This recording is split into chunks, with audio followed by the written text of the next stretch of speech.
I can only learn the dark art. Requiem of Soul stared at the system notification. Initiate divine war against the designated world? Yes, no. Bound by the laws of the universe.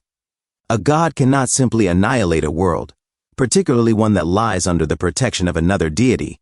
When two gods declare hostilities over a specific realm, it is here that the divine war shall be waged. A god may choose to enter the fray personally, or dispatch their believers to fight in their stead. However, whether it be the deity themselves or the high-ranking kin they command, their power upon descending to a lower world is strictly dictated by faith. Simply put, the greater the faith a god commands in that world, the mightier their strength. Conversely, where faith is scarce, their power is severely diminished. Requiem of Soul said, "Blast it." "Do not be rash. Explain yourself first," the Divine Lord asked. "Against whom do you intend to launch this divine war?" Requiem of Souls replied, "Truth be told, I do not know."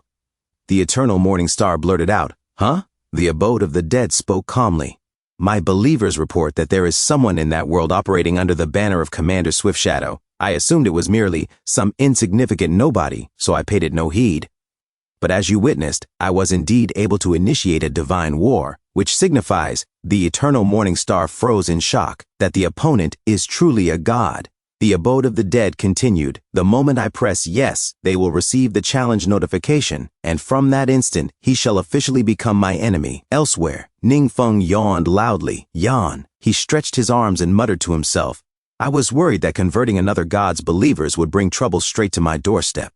But it went surprisingly smoothly. Does the Abode of the Dead simply have so many followers that he does not care? Lord God." Kunkabo hurried over, waving excitedly. "You called for me?" Ningfeng glanced at him. "You need something?" Kunkabo hesitated before speaking. "Yesterday you mentioned that the believers of the Abode of the Dead had transformed into monsters. The world I hailed from also worshipped the Abode of the Dead, so I cannot help but worry." Ningfeng nodded. "I see. Then why do we not go back and take a look?" Kunkabo gave a bitter laugh. "Hey, I was swept here by space-time turbulence. It is impossible for me to return." "No matter," Ningfeng replied calmly. "I will take you back." "Huh?" Ningfeng raised his hand. His energy surged. Space distorted. Kunkabo staggered, eyes wide. Eh? The world twisted, and then stabilized. Kunkabo looked around in disbelief. Am I dreaming? This really is the world I came from," Ningfeng thought to himself. "Since my latest advancement, my understanding of the universe has reached a new level." A system notification appeared. "You may now utilize a believer's secret realm to briefly open a gateway to other worlds. Opening and maintaining this portal consumes power of darkness generated by believer sacrifices. With this skill," Ningfeng mused, "I can ferry a single person back and forth between worlds, with Kabo here as a local guide. Who knows? I might just be able to convert another batch of believers." Kunkabo continued looking around in awe. Ningfeng asked, "Where are we heading?" Kunkabo replied, "I wish to visit the Red Scale Tavern first. It is where we hold our secret gatherings. The owner is actually one of your most devout believers. If she knew you were gracing us with your presence, she would be beside herself with excitement." Red Scale Tavern, music played softly. Mina wiped down the counter. The door opened. Several hooded figures entered. "Welcome," Mina said with a practiced smile. "Please, have a seat anywhere. Just let me know if you need anything." She frowned inwardly. These are all believers of the Abode of the Dead. What are they doing here? Suddenly, a hand clamped around her neck. Cough. Hack. She was lifted off the ground. That person is... Another man slammed her against the wall, pinning her in place. Hansen stepped forward. "Where are they?" "You," Mina gasped. "Who are you talking about?" "I do not know." The grip tightened.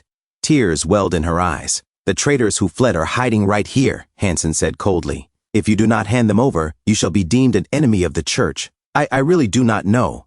Crack! The wrist of Hansen's companion suddenly sparked with electricity. Mina stared in shock. "My lord," another asked, "shall we conduct a search?" "There is no need for haste," Hansen replied. "A place this small seems ill-suited for hiding anyone." Mina's heart pounded. Hansen continued, "Or perhaps I should say, to hide someone here without being detected would require special measures." His energy surged. He fired a blast into the ceiling. A magic circle flared into existence. Mina's face went pale. "No, we have been exposed." A dagger suddenly flew through the air. Thud! It embedded itself into her shoulder. Hansen sneered. To think it is a concealment array from the Omni-Mage God lineage. Woman, do not tell me you are a believer of that evil god. No wonder you had the nerve to hide traitors in this tavern. Had it been anyone else, they would never have detected the existence of this formation. But I am one of the Order's 5 holy seats. The paltry tricks of a mere Omni-Mage god could never escape my perception, since those hiding inside refuse to show themselves. Watch as I shatter this array. To the abyss with your Omni-Mage god. Before the words could finish, slash. Hansen was cut cleanly in half. Blood sprayed. A tall figure stood where he had been, Count Markov. Hansen's companion stared in disbelief, his voice trembling. Where is the woman? Ningfeng appeared in an instant. Mina vanished from their grasp. Hansen's companion froze in shock.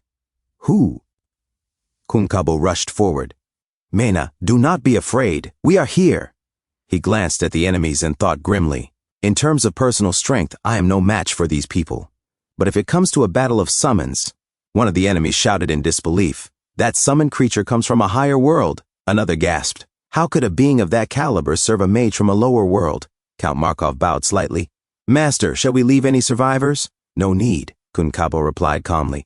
Count Markov's eyes flashed. He charged. They have discovered the Lord God's formation, Kunkabo added. There is a risk they will signal the abode of the dead, so, understood, Count Markov said. Bolts of energy streaked toward him. They missed. In the next instant, silver arcs flashed through the air. Bodies fell in pieces. Mena stared, trembling. Kabo used to be so weak. How did he become this powerful? Her gaze shifted to Ningfeng, and, just who is this person who saved me?